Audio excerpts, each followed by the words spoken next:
ಎಲ್ರಿಗೂ ನಮಸ್ಕಾರ. ಆರೋಗ್ಯಕ್ಕಂತರೂ ತುಂಬಾನೇ ಒಳ್ಳೆಯದು. ನಾಲಿಗೆಗೆ ಸ್ವಲ್ಪ ಕಹಿ ಅನಿಸ್ಬೋದು, ಸಣ್ಣ ಮಕ್ಕಳಂತರೂ ತಿನ್ನೋದೇ ಇಲ್ಲ. ಈ ರೀತಿಯಾಗಿ ಪಲ್ಯನ ಮಾಡಿದರೆ ಸಣ್ಣೋರಿಂದ ಹಿಡಿದು ದೊಡ್ಡೋರ ತನಕ ಈ ಪಲ್ಯನ ಬಾಯಿ ಚಪ್ಪಿಸ್ಕೊಂಡಂತರೂ ತಿನ್ನೋದಂತರೂ ಗ್ಯಾರಂಟಿ.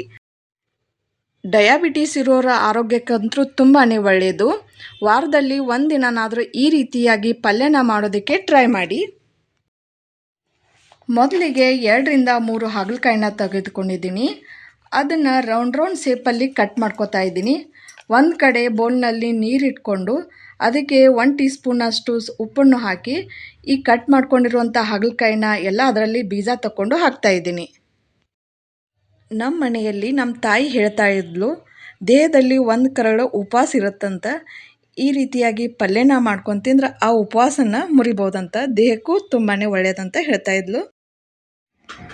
ಕಹಿ ಬಿಟ್ಟ ನಂತರ ಒಂದು ಪ್ಲೇಟ್ನಲ್ಲಿ ಎಲ್ಲನೂ ಎತ್ತಿಟ್ಕೋಬೇಕು.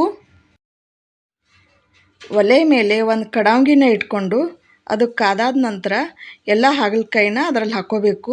ಸ್ವಲ್ಪ ಫ್ರೈ ಮಾಡ್ಕೋಬೇಕು. ಆನಂತರ 2ರಿಂದ 3 ಸ್ಪೂನ್ ಎಣ್ಣೆನ ಹಾಕ್ಕೊಂಡು ಮತ್ತೆ ಫ್ರೈ ಮಾಡ್ಕೋಬೇಕು. ಸ್ವಲ್ಪ ನೀರಿನ ಅಂಶ ಎಲ್ಲ ಹೋಗಬೇಕು, ಅಲ್ಲಿವರೆಗೂ ಫ್ರೈ ಮಾಡ್ಕೋಬೇಕು. ಸ್ವಲ್ಪ ಕಲರ್ ಚೇಂಜ್ ಆಗೋವರೆಗೂ ಫ್ರೈ ಮಾಡ್ಕೋಬೇಕು. ಎಲ್ಲ ಫ್ರೈ ಆದ ನಂತರ ಒಂದು ಪ್ಲೇಟ್ನಲ್ಲಿ ಎತ್ತಿಟ್ಕೋಬೇಕು. ಮತ್ತು ಅದೇ ಕಡಾಂಗಿಗೆ 2ರಿಂದ 3 ಸ್ಪೂನ್ ಎಣ್ಣೆನ ಹಾಕ್ಕೊಂಡು ಸಾಸಿವೆ, ಜೀರಿಗೆ, ಬೆಳ್ಳುಳ್ಳಿ, ಕರಿಬೇವನ್ನ ಹಾಕ್ಕೋಬೇಕು. ಆನಂತರ ಉಳ್ಳಾಗಡ್ಡಿನ ಹಾಕ್ಕೊಂಡು ಸ್ವಲ್ಪ ತಿರುವಾಡ್ಕೋಬೇಕು. ಉಳ್ಳಾಗಡ್ಡಿ ಕಲರ್ ಚೇಂಜ್ ಆಗೋವರೆಗೂ ತಿರುವಾಡ್ಕೋಬೇಕು. ತಿರುವಾಡಿದ ನಂತರ ಫ್ರೈ ಮಾಡ್ಕೊಂಡಿರುವಂಥ ಹಾಗಲಕಾಯಿನ ಎಲ್ಲನೂ ಅದ್ರಾಗ ಹಾಕಬೇಕು. ಅದಾದ ನಂತರ ಅರಿಶಿನ, ಉಪ್ಪು, ಖಾರ ಎಲ್ಲನೂ ಹಾಕ್ಕೊಂಡು ಒಂದು ಸತಿ ಮತ್ತೆ ನೀಟಾಗಿ ತಿರುವಾಡಬೇಕು. ಎಲ್ಲ ತಿರುವಾಡಿದ ನಂತರ ನಾನಿಲ್ಲಿ ಶೇಂಗಾದ ಪುಡಿನ ಹಾಕ್ತಾಯಿದ್ದೀನಿ.